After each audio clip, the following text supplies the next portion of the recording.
Welcome to Trinidad and Tobago Opposition's media briefing this Sunday, the 2nd of June, 2024, discussing crime and the financial state of the government. Today, our presenters are MP Davendranath Tancoo, Shadow for Finance, and Senator David Nakid, Senate Shadow for Sport and Youth Affairs. Thank you for joining us. We will begin our briefing shortly. In the meanwhile, please share the live.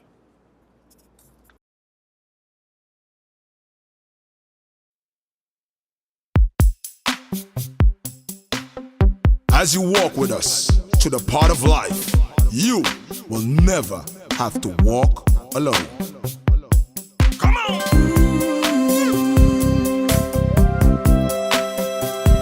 When you walk through a storm, hold your head up high and don't be afraid of the dark. At the end of the storm, there's a rising sun. Look for the rising sun. And the sweet silver songs of the sky. Put God in front, we'll walk behind. Walk on through the wind. Walk on through the rain. Door to door and hand in Though hand. your dreams be tossed and blown,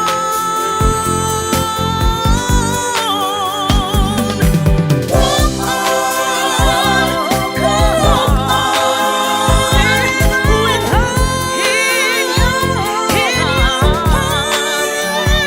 heart, and you'll never walk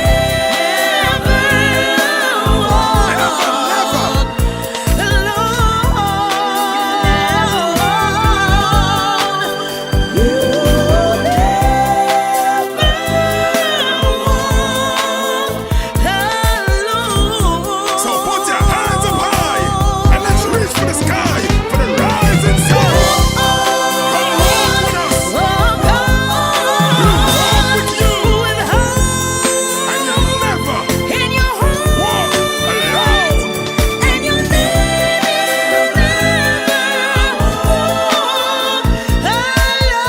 Never walk alone. Never walk alone. Never walk alone. You'll never walk alone with the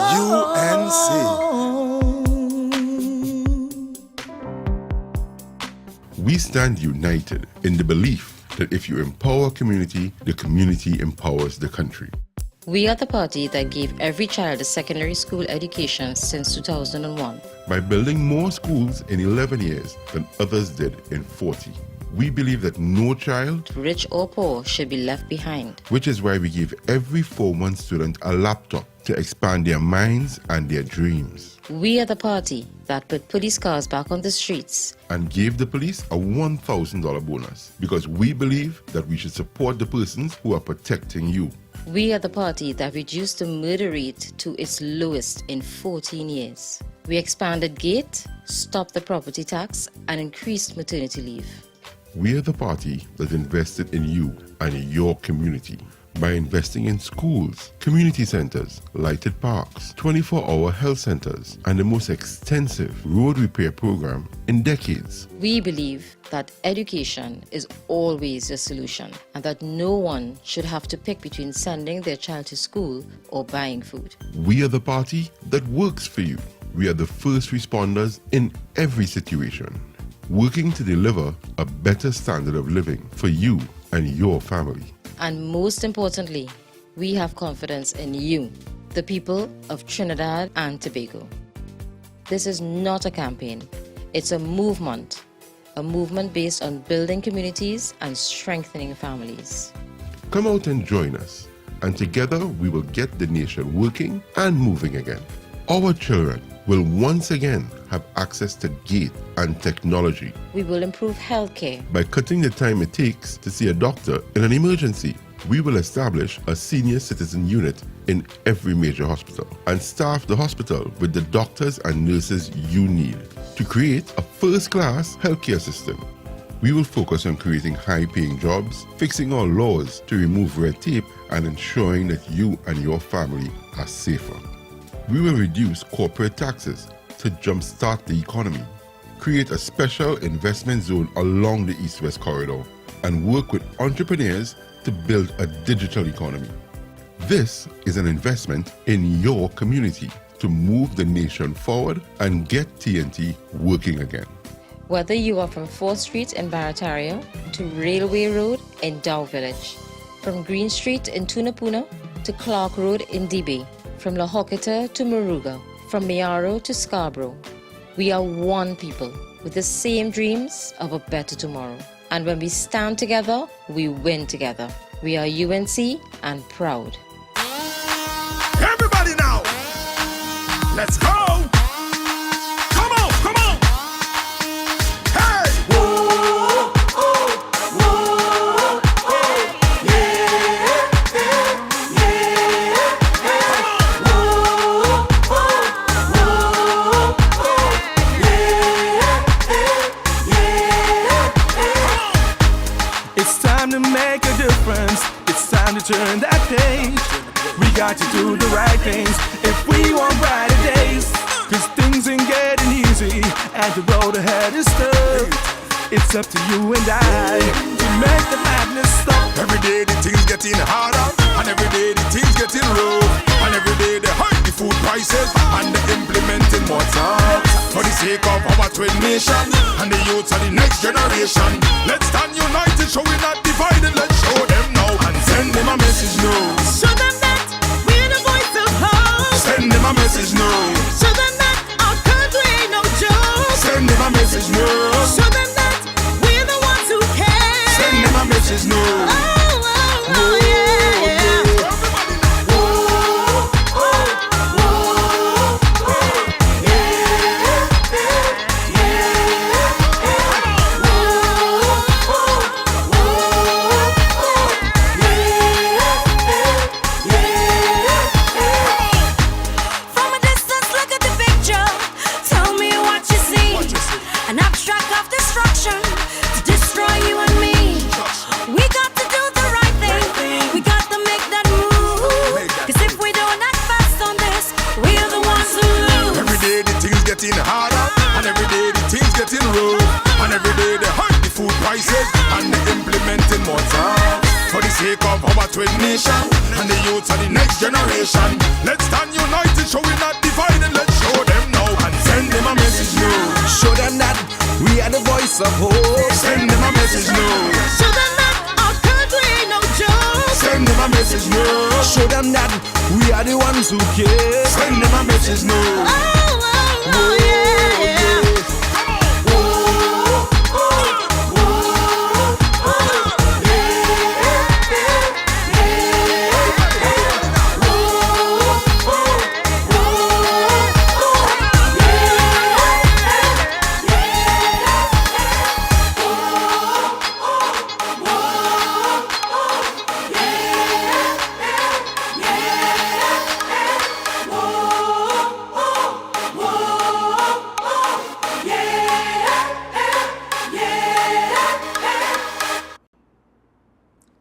Good morning, ladies and gentlemen, members of the media, citizens of Trinidad and Tobago, residents of countries across the world that are tuned in to us now to hear what is going on in the Republic of Trinidad and Tobago. Welcome to the opposition's press conference, where we will be discussing issues of national interest. I am joined today by my colleague, Senator the Honorable David Nakid, who will be treating with some issues specifically related to crime. My name is Dave Tancoo, and I hope that you will stay with us as we provide to you information, facts of issues treating with problems and the crises facing this country. Ladies and gentlemen, without further ado, allow me to introduce Senator David Nakid, who will treat with the specific issue threatening most of our lives, ladies and gentlemen, the issue of crime. Senator David Nakid.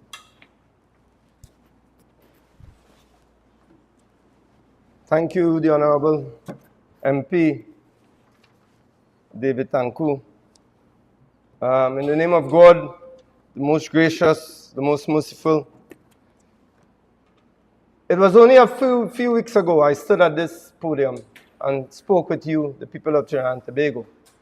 I warned then that I would come back to you in a few weeks to see where we are as a nation, as it relates to our crime, as it relates to our impoverished areas, as it relates to our youth misguided, unguided, and untaken care of by this most horrific, reprehensible PNM government that we have seen in the history of our nation. People of Trinidad and Tobago, I told you all before that I will not continue to deal with crime from the bottom up, but it's time we look at things from the top down. And so said, so done. But before we go into that, I'd like to deal with some of the dynamics that take place within what we call the so-called ghettos. Because as studies will show us, studies coming out of Harvard, Columbia, Stanford, in Denmark, you know, we have physical infrastructures that create ghettos. That's poor planning, poor infrastructural development. But we also have what we call ghettos of the mind. And I think we have a lot of that relates to Trinidad and Tobago, where ghettos of the mind relates to social and income inequity. And our young people know about that. When you hear the comments made by some of our youth in the so-called ghettos, that they know the government, this PNM government, has emptied the treasury, when they know this PNM government has gangstered the Auditor General. You have to listen to them. They are not unaware, as we like to think. They know that they've been unserved. They talk about them being jobless, lack of opportunities by this PNM government. So I would like to relate to you a certain historical perspective so we understand. So we are not any longer mysticized or mystified by this so-called utopian narrative that the PNM tries to give us of what we have is a dystopian reality. We are living in a dystopian reality, people of Trinidad and Tobago, where crime is the order of the day, where our young children, and we cannot continue to see them as Fitzgerald Hines sees them. When he makes remarks like, watch your little self, or hold on to your little self, these demeaning remarks referring to our children in the ghettos. These are our children, people of Trinidad and Tobago. And when you have a fool, an incompetent jackass like Fitzgerald Hines, it cannot be. This cannot be the norm. It pains me when I see these people in Sealots and Beetham and the hills of Tinapuna and Mongdor in Sangre Grande. It pains me that all they wanted was an ear. All they wanted was someone to listen to them, these young black and Indian boys. That's all they wanted, an ear. And they poured their hearts out. And we must be critical of them for that. When we have a government that we are paying them billions in our taxpayers' money. When we have a government responsible for these boys. That's why we pay them. We pay the government taxpayers' money to ensure our security. And there are a myriad of ways that we can do that. But I'd like to bring this PNM into focus through a historical perspective. It was 1985. I was in junior year at my university in Washington, D.C. And every Friday I would go down on Mass Avenue to engage in the protests against the South African apartheid government. Every Friday I would go down. And I would take friends with me, mostly white. My school was a white school. Mostly some of my white friends from the soccer team or friends that I had made. And I remember distinctly, especially in 1986, before I graduated, I remember distinctly that there were several incidents, violent reprisals against our black brothers and sisters in South Africa. So the protests in Washington, D.C. got pretty violent. Got pretty violent, and I was detained. And only upon the pleading of a white friend, of course using their white privilege, that the policeman let me go. So I am someone who was in that fight for the freedom of our people against South African apartheid. I was in that fight intimately. And when I see what has happened in South Africa, when I see the ANC, who from the inception of democracy in South Africa has turned into a pillaging, rapacious government that has basically eliminated the rights of the people, the major stakeholders in South Africa, has gone against their manifestos and their charter to liberate the people from economic slavery. It reminds me of conversations I had with my uncles relating to the PNM in Trinidad and Tobago. When I see Ramaphosa and Sexwale and Bisusu and Chadinga and all of them become billionaires overnight on the backs of black people that they professed and pontificated to liberate, it reminds me of the PNM. The PNM became millionaires, ensconcing their wealth and luxury. We only have to look at PNM, the PM Keith Rowley. We only have to look at him and his disregard and disconnect from his own voters, his own voter base, from the people of those areas that we spoke about previously, Beetham and Silots. For Rowley, to them, these people, as he said, and Stuart Young said, are cockroaches, miscreants, hyenas. But who made them that? The PNM has been in power for over 62 years. UNC 10. Another party 5. Who are we to blame? And I keep saying this to you for you to understand from an historical perspective that the PNM, as people say, are incompetent. I say no. They are purposely and purposefully created ghettos on the East-West corridor in order to maintain their stranglehold on power for the 1%. That's what they have done. And what could be more dystopian than the backers of the PNM are the 1% at the top and the little black families struggling to survive at the bottom? What could be more dystopian than that? The PNM, through their policies or lack of policies and programs, have eliminated basically what we have as a middle class.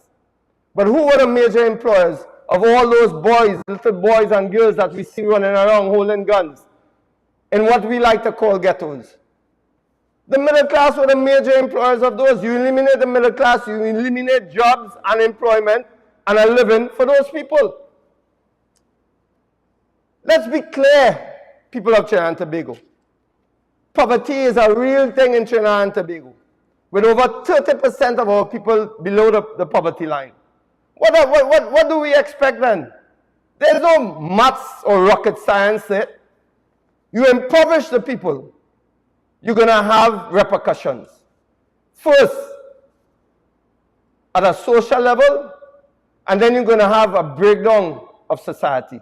You're going to have what I call control anarchy. And this is what the PNM Prime Minister, Keith Rowley, has presided over. What we have in Trinidad and Tobago is a control anarchy. And what I mean by that is that because most of us live a life where we can survive, because I call it surviving, because unless you go into some security lace party, you cannot be sure of your safety just going to the supermarket. How many people we have seen gunned down in courts or in Massey, or just doing their normal chores, everyday chores? People can't go into their houses, which should be their den, their fortress of security. They can't even go there and expecting to go home to their wife, their husband, their father, their mother, and live a normal life. It's become impossible. Is the UNC, is Kamala Persad-Bissessar going to put the complete blame on these little black boys and Indian boys in the ghettos that the PNM created? No. And I listened to some of the commentators. One of them especially, Martin Daly, and I'll get to him after, talking about he hears nothing about what the opposition has to say. I beg to differ, Mr. Daly, with your hypocritical self. Our Prime Minister, our political leader, Kamla Prasad Bisesa, elaborated on what I have said in my manifesto for Tinapuna. She has said, not only should we stand our ground, but holistically, we must have developmental programs in those, especially in those communities that have been underserved and intentionally neglected by the PNM. She said that. And she talked about industry, putting industries into those communities, targeted industries. And why is that? If my arm, I have a problem with my arm or my hand, I don't go to a chiropractor for I go to somebody who can take care of my arm. Let's face it, the East-West corridor has become like a cancer on our nation because it's suffering. And how we do that? We have to revive those communities by jobs, by education. So when you hear these hypocrites, Noble Philip, Martin Daly, I will call them out. I will call them out talking about what the opposition has to say. Well, our political leader has said a lot. Not only will she increase education, which is the gateway to get out of poverty. She said that she will increase it. We had it in the UNC had it at 800 million. The PNM has reduced that to 275 million. Now, if you reduce or close the gate to eliminate poverty, what are you telling the people? You are telling the young boys and girls, pick up a gun. When you reduce the chances of getting a job, when you close down all those NESC centers, MIC, MLAT, and then try to revive it after 9 years, you try to revive it in part to be graduating 40 and 50 for crane jobs and menial jobs. What are you telling the young boys and girls where we had 4,000, 5,000 under the UNC between 2010 and 2015? When Kamla Prasad Bisesa, visionary, saw that laptops was key to keeping this new generation engaged. What did the PNM do? Eliminated them and told them, no, that's for Dancy people. We think that you're Dancy. Appealing to the race, to racial insanity, as Dr. Kojo says. So we know that the PNM from inception, and listen, having come from a PNM background with my uncles and so, in Picton, you know, they relate to me stories about Dr. Eric Williams and how he said, well, in one of his first meetings, I'm hearing about all these Bajans in Laventille. He said when he went there, he didn't see Bajans. What he saw was poor Johns. He said what he saw was poor Johns. Has that changed for the community of Laventille, Cocorit, Caranage, Silots, Beetham? Has it changed where there are only poor Johns? It has not changed. So if we look at the PNM historically, we have to ask ourselves, why is it the intention of the PNM to keep these ghettos that they created ghettos without any hope of liberation? Well, the easy question is that, well, obviously, you keep somebody like Fitzgerald Hines as Minister of National Security, you want anarchy to rule. You want a society that is full of chaos and confusion. Okay, but that's one view. I look just at the papers today, on my way coming up, and I saw how the media plays a role, and a distinct role, in getting this so-called narrative of the PNM out. And I refer intentionally to the Express. I mean, Christmas list. Who provided an ear to people that the PNM has discarded? And I see all these articles appearing and actually blaming people who came to highlight, because that is the nature of the world today. You have great food in our country. You see YouTubers coming in talking about food content. You have great tourism in our country like Maldives. You see people coming talking about tourism. You have horrific crime, graphic crime coming in our country. You'll have YouTubers coming in. That's the nature of the world. Instead of, as one newspaper has put it, instead of shooting the messenger, get your bloody job done. It's as simple as that. Where, in this case, where there is smoke, there is fire. And the fire is the fire that the PNM has created in these ghettos, in these so-called disadvantaged communities. That is the fire. So these YouTubers not coming here picking on Trinidad and Tobago. They have seen a society, as one of them said, awash in billions of dollars.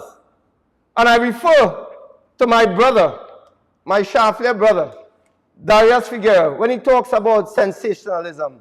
Yes, it is. Because we live in a world, by its nature now, with all the social media, that is sensational.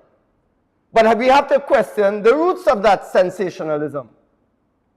So when you have these people coming and talking about how can Trinidad and Tobago, awash in billions of dollars, a government in the last 9 years has spent almost $500 billion.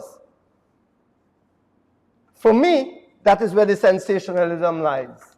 How can a government that has spent over $60 billion not provide health care? For me, that is sensational in itself.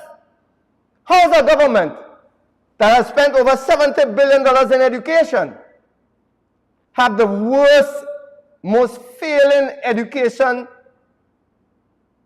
sector that we have seen in the Commonwealth's history? I mean, I looked at the president of the Psychologists Association, Margaret Nakid Shatur, what she had to say about the schools and how they are failing and how the students and the teachers are tired because of the lack of resources, the lack of targeted and pointed policies and programs to assist the 40% dropout rate. I mean, I just have to point to somewhere in relation to Darius Figueroa, our school in Montauk. That school is down to almost 100 and something students. From 400 and something students, all the students they have dropped out. The talk on the ground is the PNM wants to close down that school and use that land for AGC housing to further their voter pattern, as they have done in other parts of St. Joseph. We have to look at all these things. This government is not about improving education or the health sector. Billions of dollars. For me, that is the sensationalism. We have a Minister of National Security who has at his hands billions of dollars in the last 5 years, almost $60 billion. What has he done with that? Our ports are the most open. Drugs and guns, as everyone has admitted, including those YouTubers, continue to flow in the country. Boys who cannot afford, as someone said, a bottle of water, have access to guns that are $15,000 and $20,000. How is that possible? It's easier for them to find a space in the mortuary than to find a space in the employment line. These boys know, if you hear them, if you listen to them and stop hiding your head in the sand, they know to themselves their time is short. They have not seen any hope.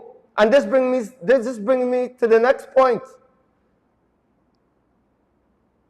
Where you get this level of crime in a society, it's when the people in those so-called ghettos created by the PNM see a level of income and social inequity that is unfathomable. They can't fathom it. For them, looking down from the hills and seeing people they know have access to capital, have access to government contracts, while they, when they are given by a caring government some small money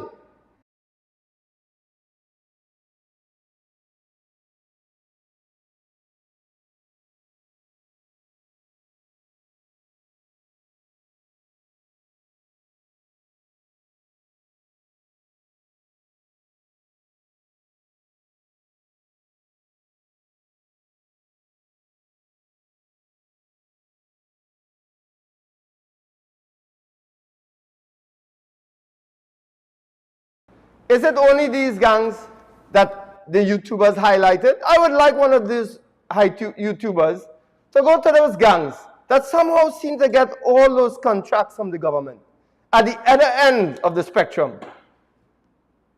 So when our government, as we pointed out, the opposition, the loyal opposition pointed out, when these contractors are given sweet land deals, where they are given the land before they even begin the project, the land is put in their name so they can get the capital. What is that? What is that? That's not a gang? So when we give the little black boy and Indian boy in the communities that are deprived, when we give them a live sport, and put money in their hands for mentorship programs, for talent identification, the PNM will go. They're giving community leaders. So what about the community leaders that you all given at the other end of the spectrum? Their favorite contractor, have a contractor every single thing, Noel Garcia in. Every single building. Where's that? So why at that end, no problem, and why at the end where the little black boy and the little Indian boy is, we have a big problem with that. I'll never forget at the G20 summit, when one of the delegates, a very fair man, was asked, he said, how do you eliminate poverty? He said, one word, money. Talk done. One word, money. That's how you eliminate poverty. All the big talk about this and that, money. People need money in their hands. And that's what these little black boys and Indian boys holding guns bigger than themselves were saying. They need money. Now, we of the UNC are not saying that. We have said, put industry in the communities. Make them part of the process. Make them feel part of the process. Open cooperatives, whether it be a mango processing plant. Not up in Moruga. How some boys from Lavantil not leaving Lavantil to go Moruga. Boys from Tinapuna not leaving there to go Moruga. These are plans that the PNM make to satisfy themselves and their 1%ers. You have to put industry in the communities where people can walk to their work to begin with. You have to put skill centers in those communities where people could go out and know that they could get some tech work education close to home. You're talking about boys who have never left the community. I remember I tried to take some boys to the Panorama semi-final. I tried to take them. Half of them never left the constituency of St. Joseph or Tinapur. They don't know when last they went into Port of Spain. That is the nature, that is the complexities of the ghetto. Because what the PNM has done is created ghettos of the mind, where these boys don't feel that they could go confidently to watch a panorama like anybody else. And we want to come here and talk about how we're going to deal with crime. And you're seeing all these cyber security firms coming up, and they're playing Tom and Jerry with the criminals, who putting up camera first and who putting up camera here. All of that is short term. Not even medium, all of those are short term fixes. You cannot outwit somebody. You cannot out-challenge somebody who is hungry. That is just a fact. You cannot outwit somebody. You cannot outlast somebody who has to look and see his son, his daughter, not have diapers, not have Pampers, not have sanitary products, not have food on the table. How are you going out with that? Come with some chamber of commerce here and there. All of them with the PNM, by the way, with some short-term fixes, and have the papers put that. That's short-term fixes. We of the UNC, Kamala Prasad Bisesa talks about something long-lasting. Industry in the communities. More money spent on education. Talent identification officers for sports. Mentorship programs. We did that, the UNC. But of course, we know the racial narrative perpetuated by the PNM, and they will come again in 2025 or before.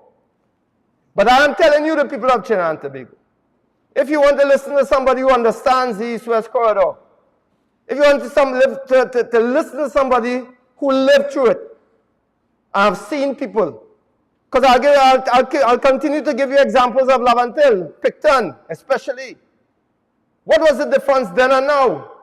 People ask that question. But there wasn't that level of violent crime and people were poor. Yes, people were poor. But their level of expectations were not that high. They used to look and see equal poverty, equal level of income distribution. They used to see a higher level of education. And as my uncles would say, at least Dr. Egg Williams left a vision. He didn't leave much more. He left shells of health and education and security. We know that because we know all of those ministers of the PNM them and those times are well ensconced in countries abroad. Wealth abounds. And that is just a fact. Who don't want to hear that? Definitely are blocking themselves out from the reality. And this dystopian reality that we are living through right now can only be solved by policies and programs directed at people. All the standing ground laws that we talk about, those are secondary to our political leader. She talks about it in a holistic manner. The first things that she talks about is developmental policies in sport, education, healthcare, agriculture. I mean, we only have to look at that symbiotic relationship, to use the word that Camille Robinson Regis tries to use in crime and the UNC. Look at that relationship with agriculture. Why we can't get agriculture going? Because the 1% food importers are with the PNM. They will never uplift the agricultural sector. Never. And all that goes back and relates to what we are seeing in the crime situation in the hills above us. Ladies and gentlemen, where before we used to look to our so-called validating elites, we used to look to them for guidance. That has gone out the window. That has gone out the window. Our validating elites, unfortunately, have sold out. There's a PNM government that has turned brave black men like Kafra Kambonande into just rubber stamps. They have turned strong trade union leaders like Roger and Anisette and Lambert into soca singers. Evangelicals all of a sudden, when they should be marching their tails up and down. And I want them to come after me for sedition. I want them to come after me. The trade union leaders should be disrupting Port of Spain every second to find the righteous salaries for their workers. 4%, 3 billion going and those little boys and girls in the hills talk about that. 3 billion gone missing from the treasury. And they say, the young boys in the hills say, and they want to talk about us. Who are the real gangsters? The gangster, the Auditor General. 3 billion gone missing. All of these things, Trinidad and Tobago, you have to take into account before you start to look at what is the symptom of the problem, which is these little black boys and little Indian boys holding those guns. And the problem is the PNM. And I can't say it enough. And you know that, and it's only for you to block out the noise that we see coming from all sides. Because the PNM, they're very resourceful when it comes to distraction and bringing the noise. But when it comes to implementing policies and programs that can help this country, they seem to be bankrupt. So I say, we have to ask the Minister of National Security, have you been intentionally instructed by Kid Christopher Rowley to not do anything when it comes to security of this country? To closing the ports, the borders of this country? To keep the guns and the drugs out? Is this state of anarchy acceptable to this government, knowing that once there's anarchy, most times, as studies show, the status quo remains? The UNC are asking these questions. Why? As one actor said in our Soulless Stories, Rowley, this country can't afford you no more. We can't afford you no more. Your time is gone, it's up. We need some relief.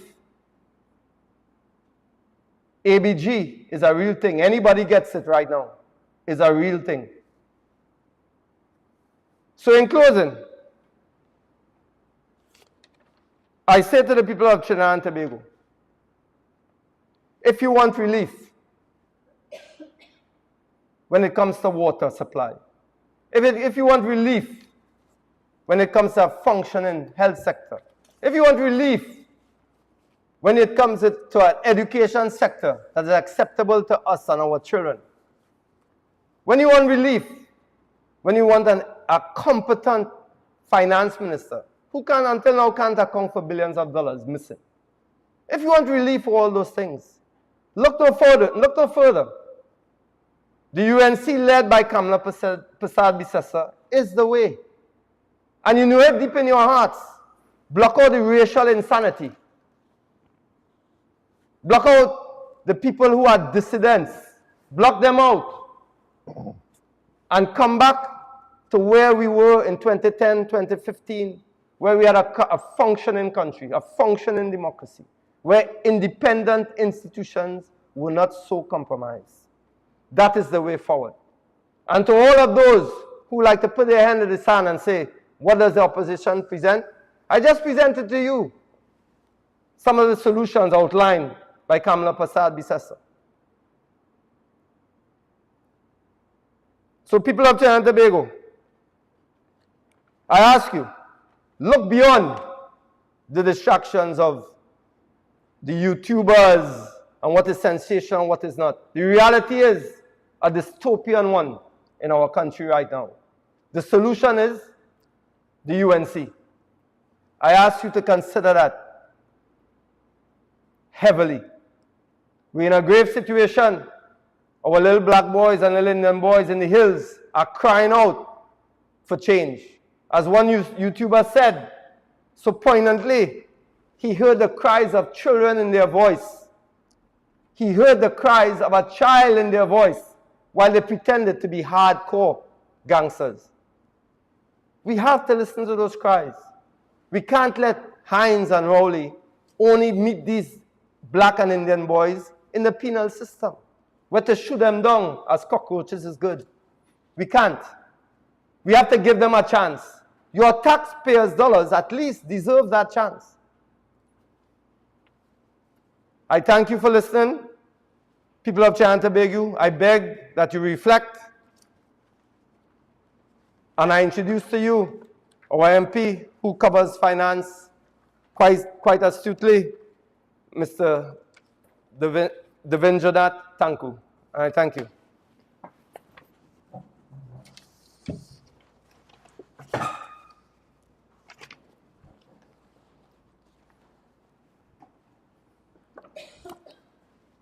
Thank you very much, Senator Nakid, for that extremely informative treatise on the state of crime in this country. And now I want to turn our attention to yet another aspect of crime. That is the state of the finances of this country. Com Imbert is a national embarrassment. He is simultaneously a little dictator and a colossal failure, someone who seems inclined to abuse his office and position without remorse, and who seems willing to persecute and prosecute anyone who does not follow his instruction. But not only that, he is an absolute coward, preferring to hide behind parliamentary privilege, which gives him the ability to say anything about anybody without being brought before the court for his recklessness. But it's even worse than that. He has demonstrated a complete incompetence to transform this economy, to build this country. He has spent over $500 billion, more than $530 million to date. And not any part of any sector has improved. In fact, every single aspect of this country, from roads, healthcare, education, security, job creation, drainage, business confidence, national output. Every single sector is worse off than it was before he took office. A few weeks ago, this country witnessed a vicious character assassination against a senior public servant, Ms. Jaiwanti Ramdas, the Auditor General, in the Parliament by two senior cabinet ministers, Colm Imbert and the Attorney General, Reginald Amo. Our country must never forget that in April 2024, they openly attacked Ms. Ramdas, hiding behind parliamentary cover because she refused to be browbeaten into silence. She refused to be bullied into breaking the law. She refused to breach her professional ethics, her code of conduct, the rules of the job. They attacked her because these two big hard men thought that the young woman would cower in fear when they spoke, but they underestimated her.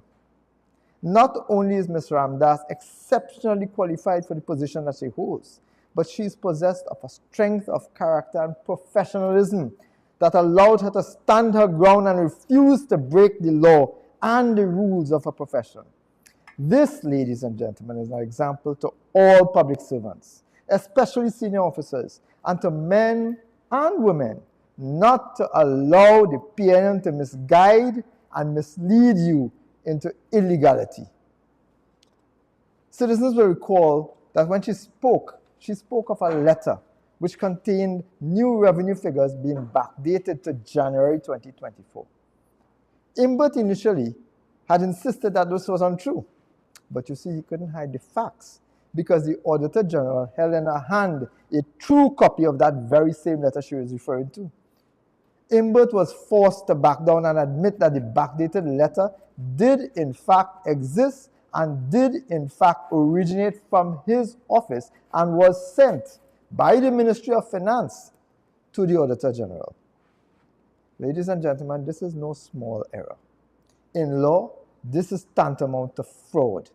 And to have no lesser person than the man in charge of spending billions of taxpayers' dollars, Colm Imbert, simply dismiss this should make you wonder what other illegality is taking place under his watch and is condoned by this Minister of Finance.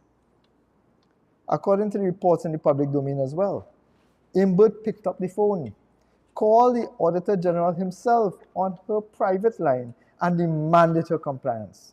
To her credit, she refused. It is now history that Imbert refused to lay the Auditor General's report in Parliament when called upon by the Speaker to so do. Instead, the Minister of Finance used the opportunity to attack the Auditor General's integrity by establishing an independent investigation team to investigate the financial fiasco caused by the Ministry of Finance itself, and to report to the Minister of Finance himself. Himself appointed a team to investigate himself and report to himself. You cannot make this up. As a country, we must ask ourselves, what exactly is Colm Imbert presiding over in the Ministry of Finance? It is a free-for-all. It is one thing to make an error, but to try to cover up a multi-billion-dollar blunder by thuggery and abuse of office is a dangerous precedent. Today, I demand in the first instance that the Ministry of Finance, the Minister of Finance, provide to the public the legal guidance which he got and which empowered him to refuse to lay the Auditor General's report when called upon by the Speaker to so do, and which has guided all of his actions, including the establishment of this intimidation committee. I further demand the name of all the lawyers who have provided this legal guidance, the method for selecting those lawyers, and the cost to the taxpayer for this legal advice. I demand as well, ladies and gentlemen, that the Minister of Finance should provide a public explanation about his own actions in calling the Auditor General to try to get her to act illegally. My concern then and now was that this minister was seeking to pressure an independent office holder to break her code of ethics and indeed the law by illegally and arbitrarily changing figures in the national accounts by billions without the required evidence to validate it. When a senior cabinet minister, one who acts as prime minister, engages in this kind of thuggery and financial impropriety, as citizens, we have to wonder what else is being done behind closed doors. What other financial misconduct involving taxpayers' money is being done in secret, and who are the beneficiaries? It is now history, as I have said, that Imbut refused to lay the Auditor General's report in Parliament. But what followed on that day, when he eventually laid it, was another vicious, shameless attack by the PNM minister, Com Imbut, against the Auditor General, hiding again, Imbut hiding again under parliamentary cover. Imbut used parliamentary time to deliver a statement which repeated his accusations and conclusions against Ms. Jaiwanti Ramdas, the Auditor General, without a shred of evidence. You know, in the Parliament, I asked the minister if any of his conclusions of guilt and misconduct that he was pronouncing in the Parliament was based on the findings of this investigative committee that he had appointed. His arrogant response was that the committee has not yet responded. Ladies and gentlemen, the Minister of Finance, by his actions, have compromised the integrity of the entire investigation by Justice Harris and his team and the integrity of the investigators themselves. He has become judge and jury in a matter in which he himself is a material interest. He's a material witness. He's a material participant, ladies and gentlemen. In law, there's another word for that, but we'll treat with that at another point. Having already pronounced guilt long before the committee has completed its investigations, Imbut has already breached the Auditor General's right to due process and a fair hearing. I have publicly stated before that this investigation is a witch hunt, misdirected, misadvised, downright wrong, and should be scrapped immediately. Today, I call on the commissioners themselves. You have been compromised by the very man who gave you your instructions, and he has already made his biased conclusions public. I call on the commissioners to save whatever integrity you may still have. Walk away from this minister and this sham investigation. If you have any shame or integrity left, run away from this abuse of process. I challenge the minister and the attorney general again to tell this country what this whole personal vendetta against this goodly lady has cost the taxpayer. I challenge the prime minister to act as well. Stop protecting wrongdoing, incompetence, and abuse of office. You have refused to fire the worst minister of national security in our nation's history, and now you refuse to fire the worst minister of finance this country has ever seen. With regards to the Auditor General's report, I want to remind you all, ladies and gentlemen, because the Auditor General's the report is now a public document. I encourage citizens to take a look at it. It's on the Parliament's website, because at page 8, this is what it says, and I quote, "The increase of $2.6 billion in the statement of revenue and the increase of $1.15 billion in the Green Fund levy could not be verified since supporting documents were not produced for audit examination. It was noted that the accounting books and the records of the Ministry of Finance were not adjusted to reflect the increases shown above." What this means, ladies and gentlemen, and these are facts that has not been disputed by the Minister of Finance. What this means is that the books at the Ministry of Finance did not contain reference to the billions of dollars in revenue that the minister had claimed and which he demanded that the Auditor General add just because he said so. Every citizen knows that you cannot trust or believe anything this minister says. We must not allow this attack on a diligent public servant to be swept under the carpet. We must not allow this minister to get away with smearing the name of a professional simply because she refused to follow his instruction to break the law. This has predictable direct impact on investor and business confidence in this country. International credit agencies must be looking on and wondering what this corrupt government is doing. What other example of financial misconduct must exist, ladies and gentlemen? We must not let this slide. Already, under this Minister of Finance, the Trinidad and Tobago economy has collapsed, and no amount of PR, gimmicks, and misdirection can change that. But the multi-billion-dollar revenue controversy is not the only matter that the Auditor General had to deal with. Page 17 of the Auditor General's report, under the heading Audit Findings, section 2.09 says, areas of concern include non-compliance with legislative requirements, rules, and regulations, and other directives. That is breaking of the law. It's an area of concern raised by the Auditor General. Weaknesses in the system of internal controls, improper maintenance of accounting books and records, and the breach of rights under Section 1162 of the Constitution for the Auditor General or authorized persons to have access to all books, records, returns, and other documents relating to the public accounts. So on the one instance, the Auditor General is highlighting that the ministries are breaking the law, and on the other hand, she's highlighting issues which, if not treated with, would result and could result in billions of dollars in corruption. These are very serious concerns when you are dealing with over 60 and 70 billion dollars of public money. The Ministry of Finance, the minister himself, has been totally silent about the fact that the Auditor General also unearthed that $1 billion in expenditure by various ministries and government agencies has not been accounted for. The minister was quick to talk about insisting that the various ministries will provide all the documents so that the Auditor General could submit a special report on the revenue side of things. But we must ask why he has not similarly pursued the explanations for the $1 billion which his government spent in the last year and which has not been accounted for. Ladies and gentlemen, since 2015, this government has had procurement legislation in hand.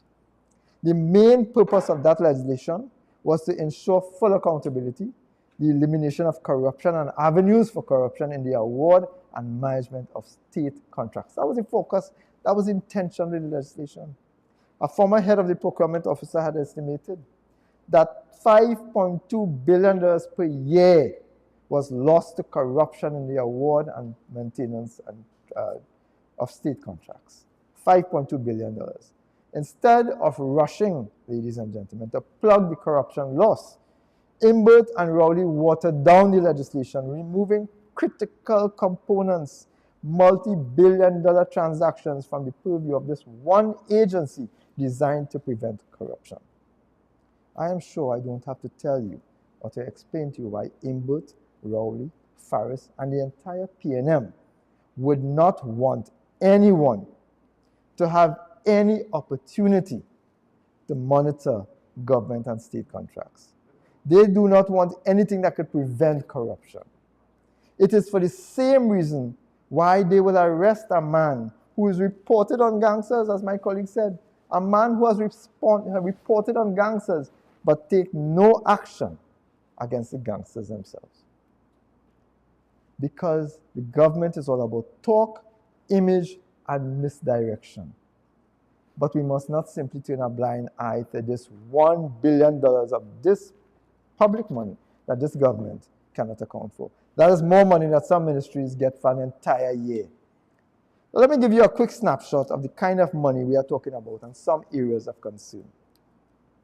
At the office of the Prime Minister, yes, office of the Prime Minister, rent was paid to the tune of $342,375 per month.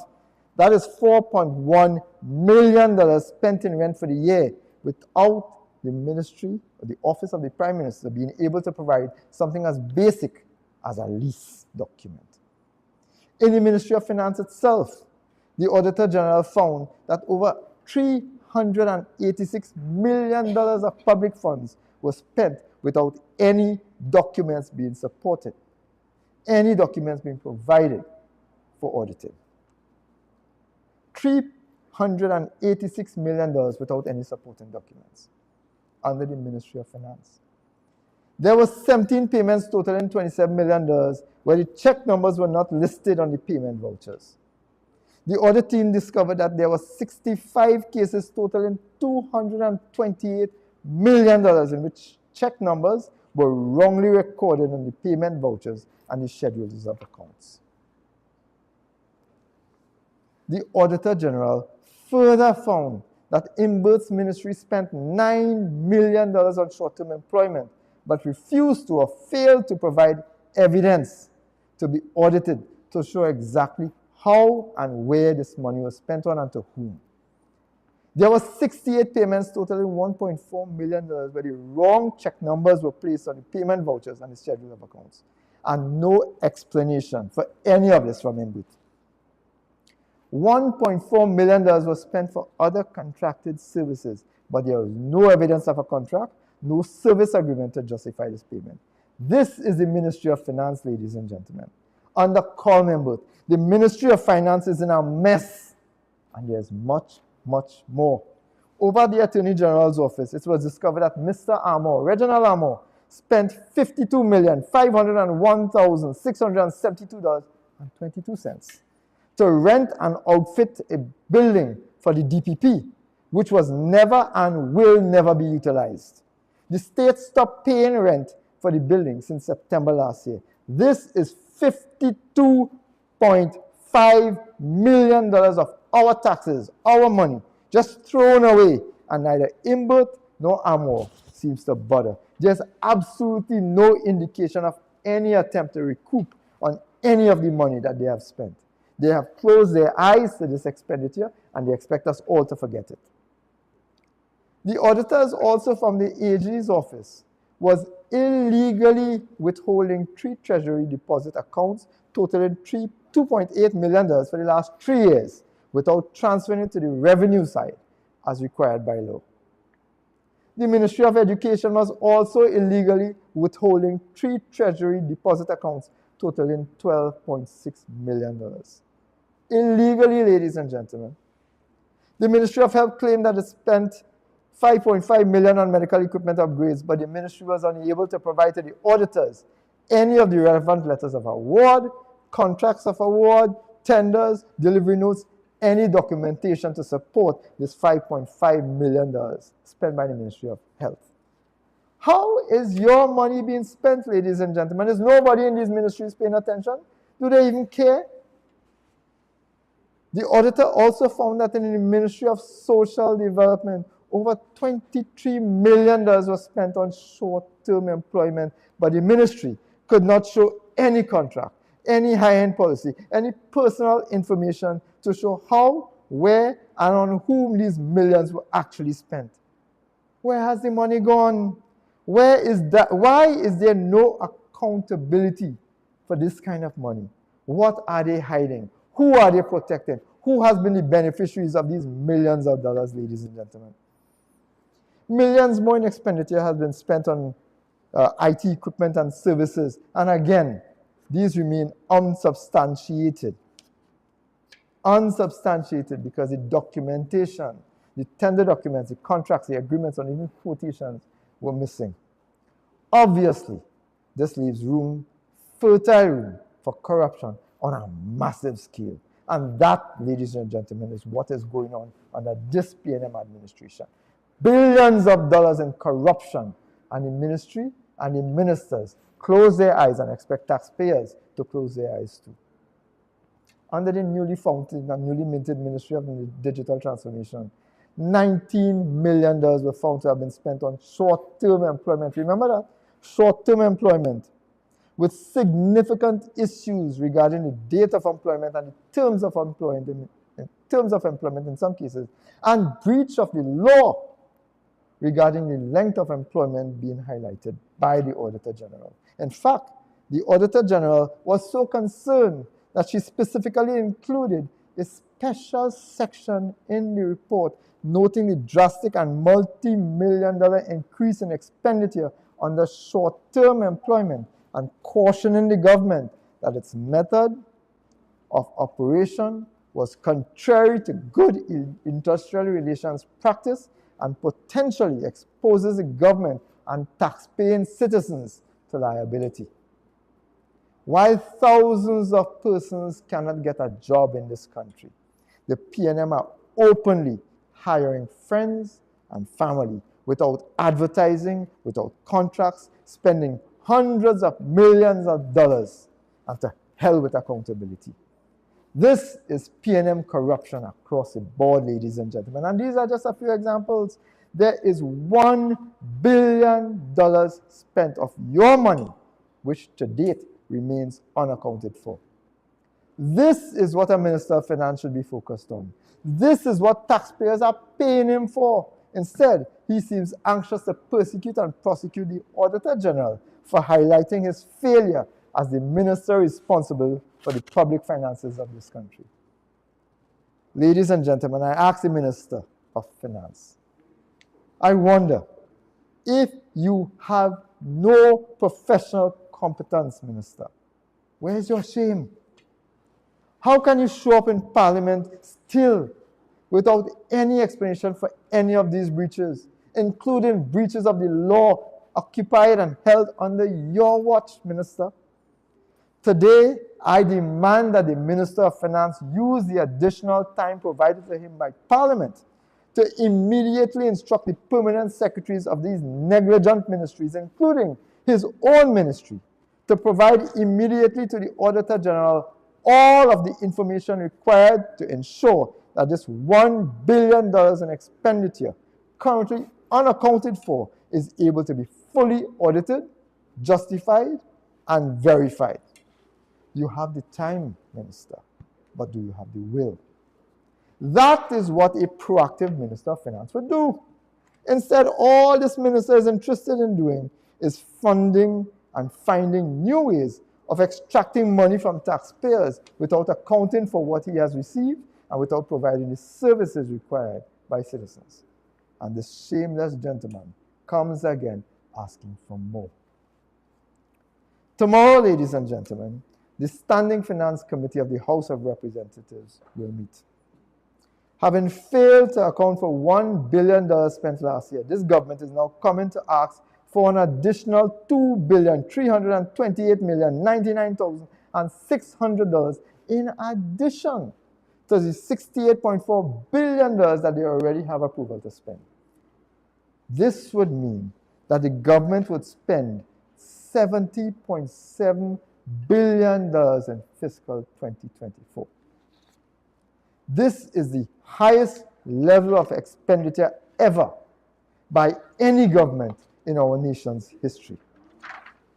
You know, having served under the People's Partnership government as financial advisor to the Prime Minister, I am well aware of the multitude of projects for national growth, economic transformation, and human development which was achieved with a fraction of what this government is spending. As someone with knowledge of economics, finance, and business, I could tell you that $70.7 billion could easily address every single problem that this country is facing, from unemployment, school violence, falling standards of living, poor water supply, flooding, and yes, even crime. But that requires vision and people-centered governance, the kind you had between 2010 and 2015.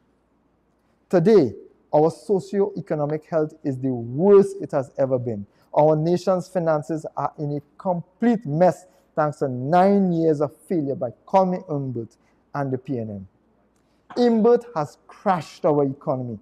Every sector is spiraling uncontrollably downwards into deepening failure, crisis, and collapse. And if you thought that by giving this government billions more, things would have made a difference, things would have improved, you would be hopelessly wrong. I have examined the proposed expenditure to be funded by this additional $2.3 billion that Imbert wants. It is all to pay outstanding bills. There's no new projects, no new revenue-raising measures, no vision, no hope. No new projects, no new revenue-raising measures, no vision, no hope. Every single expenditure that is to be funded by this increase was known by the minister when he delivered the budget speech in October. He deliberately understated the budget to mislead the population and international agencies. For the 9th time, this minister has made a complete mockery of the budgeting process by deliberately understating expenditure, only to come in the mid-year review to increase it. Imbert, I know, will come to tell the country that, accounting is not an exact science. But you have to look at his actions. You have to look at the numbers. And if you look at the numbers, ladies and gentlemen, you will see clearly that what was done is a deliberate understatement of the expenditure when the minister came to the budget. Not one red cent of this additional money will be spent to create a single new project which can earn an income to repay the billions in borrowing that this government is currently doing. This is all to pay debts, and every one of those debts, as I said, was known to the minister by the time he was reading the budget in 2024. Let me show you one example, ladies and gentlemen, of how Colm Imbert thinks and plays citizens as fools. In the budget speech, Imbert said, and I quote, "I propose to provide in 2024 for needy students in primary and secondary schools using a suitable means test, a school's supplies and book grant of $1,000 to assist in meeting the cost of attendance at primary and secondary school." He continues, "We estimate that this school supplies and book grant will cost $65 million in 2024 and will assist the parents of 65,000 needy students." End of quote. Parents celebrated. Help was on the way. PNM ministers cheered and banged their desks. Today we see the reality. Would you believe that despite the fact that the Minister of Finance announced this initiative in the 2024 budget speech in Parliament, he did not include a single red cent for this project in the actual budget for the year? Not a cent.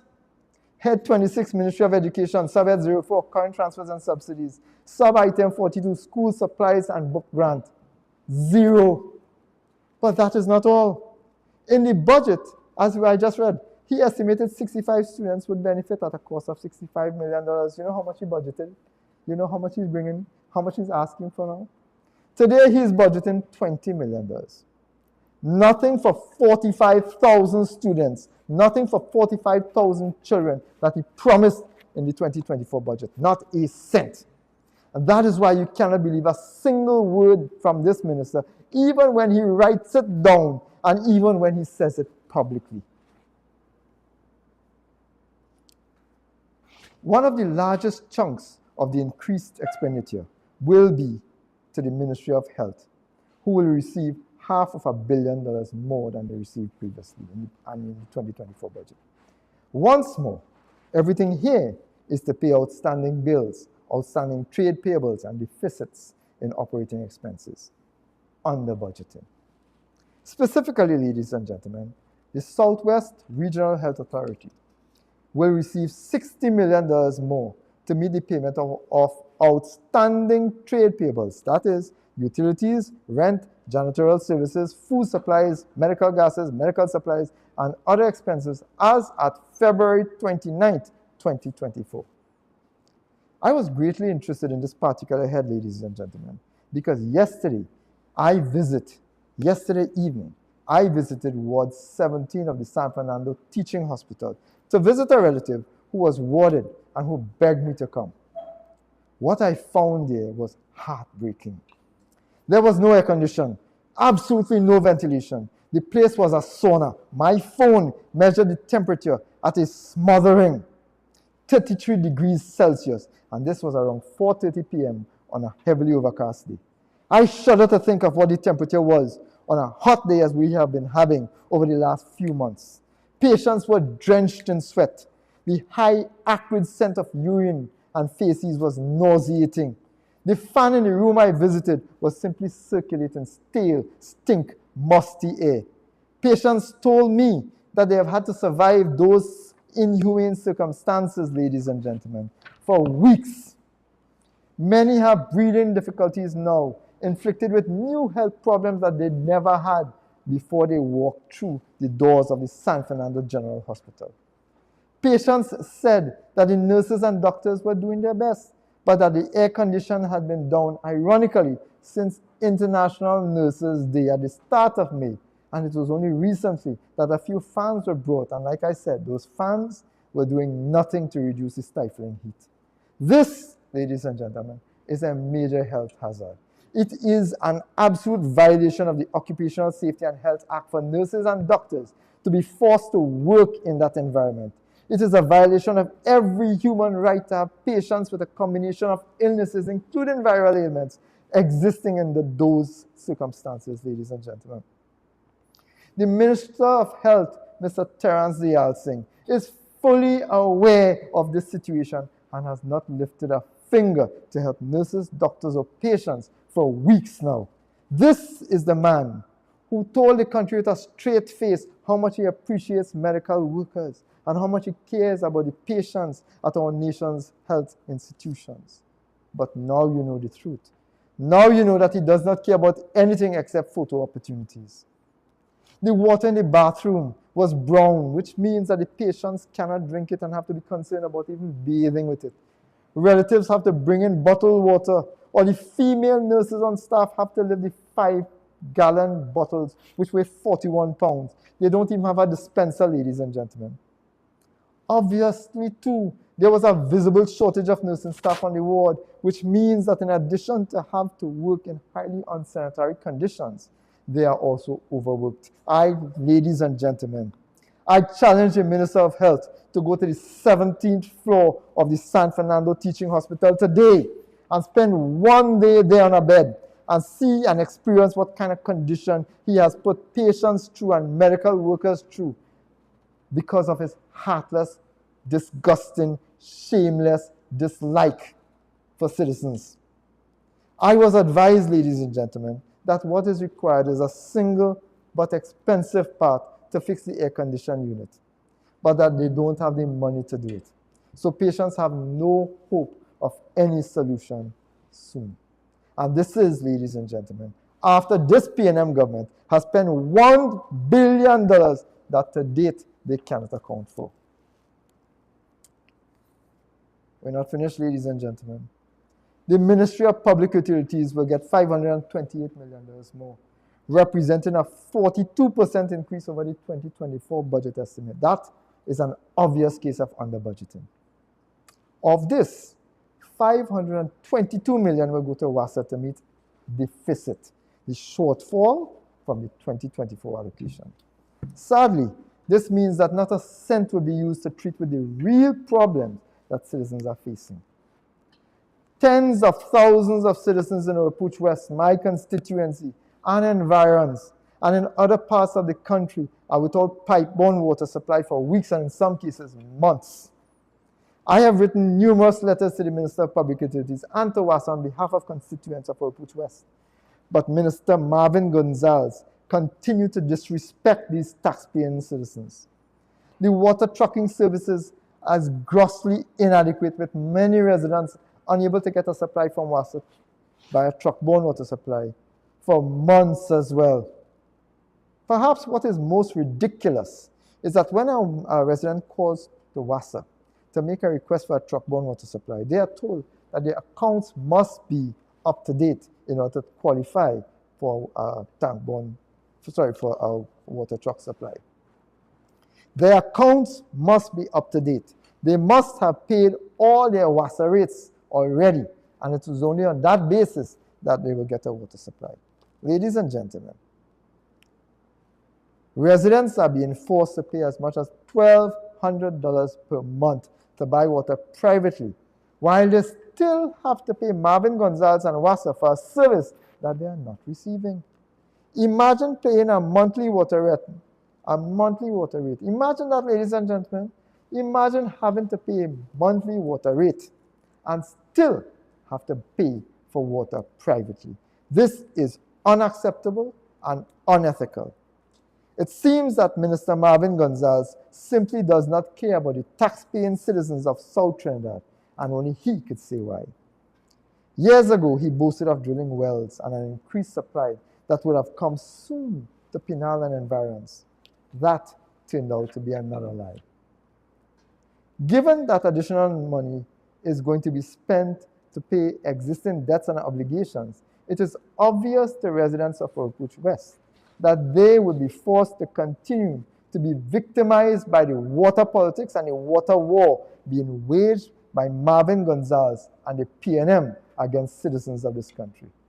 Like the rest of his PNM colleagues, ladies and gentlemen, you cannot believe a single word that Marvin Gonzalez says. I want to put the Minister of Works and Transport also on notice that I will be asking questions about how much of the $2.7 billion in total that his ministry will be spending in fiscal 2024. I want to know how much will be spent to ensure that flooding does not take place in Woodland, Clock Road, Suchet Trace, Gopi Trace, Ramjatan Trace, San Francisco, etc., during what is predicted to be an intense and vicious rainy season. We are already in the rainy season, and rivers have not been dredged, river banks not constructed or maintained, drains remain plugged, despite Minister Sinana knowing fully well of the desperate need for some work to be done. I don't know if he's waiting for somebody to die before he wakes up, or if he, like the rest of the PNM, despises citizens from South Trinidad. We have had enough of this lip service. I want to also highlight, ladies and gentlemen, a frightening figure that Minister Imbert is coming to ask for.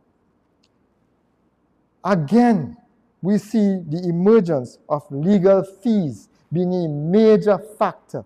And this time, ladies and gentlemen, the Minister of Finance is coming to ask for $120 million more to pay foreign and local legal fees. Lawyers, ladies and gentlemen, the leader of the opposition has already read out in the public domain the names of some of those persons who have received millions and millions of dollars in legal fees. And many of them have very close ties to the PNM. Again, ladies and gentlemen, instead of doing the right thing, this government continues to breach the law and have taxpayers paying the consequences of it. Crime, ladies and gentlemen, is not just about robbing, killing, raping, kidnapping. Crime is also about a government which turns a blind eye to the conditions under which it places citizens. It is obvious that this government does not care about the population. There is no interest in creating new revenue streams, new industries, job creation, stimulation of business, nothing. Their only concern is about spending money, and they're not even interested in accounting for the money they spend. In fact, the actions of Mr. Imbert and the Attorney General, as related to the Auditor General, clearly demonstrate that this government does not believe that you have a right to know how your money is being spent. Imbert has crushed the Trinidad and Tobago economy to the detriment of our citizens.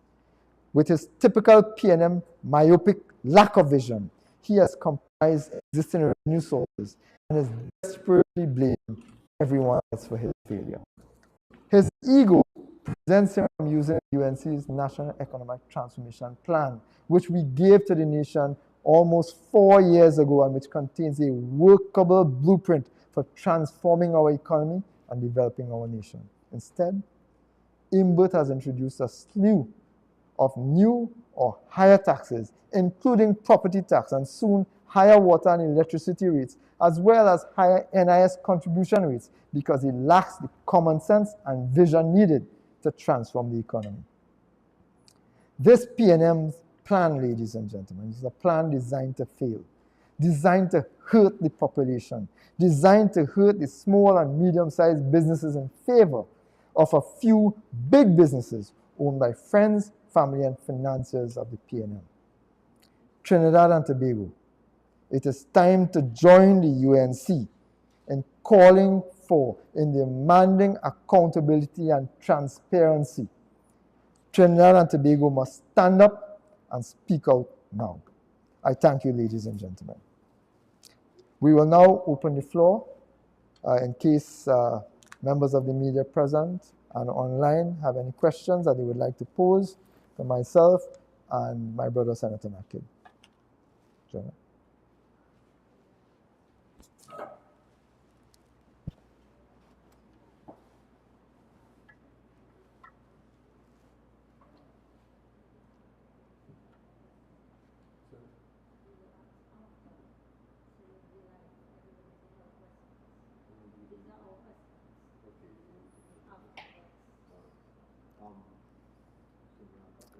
All right.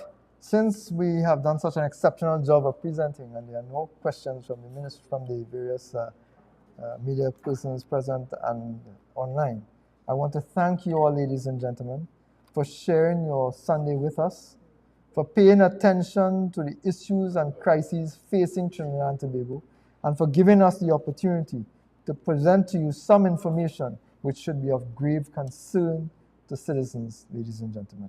We look forward for your support in making sure that we hold this government accountable for the crimes that they are creating, the crimes that they are perpetrating against the lives and livelihoods of citizens of Trinidad and Tobago. I thank you, ladies and gentlemen.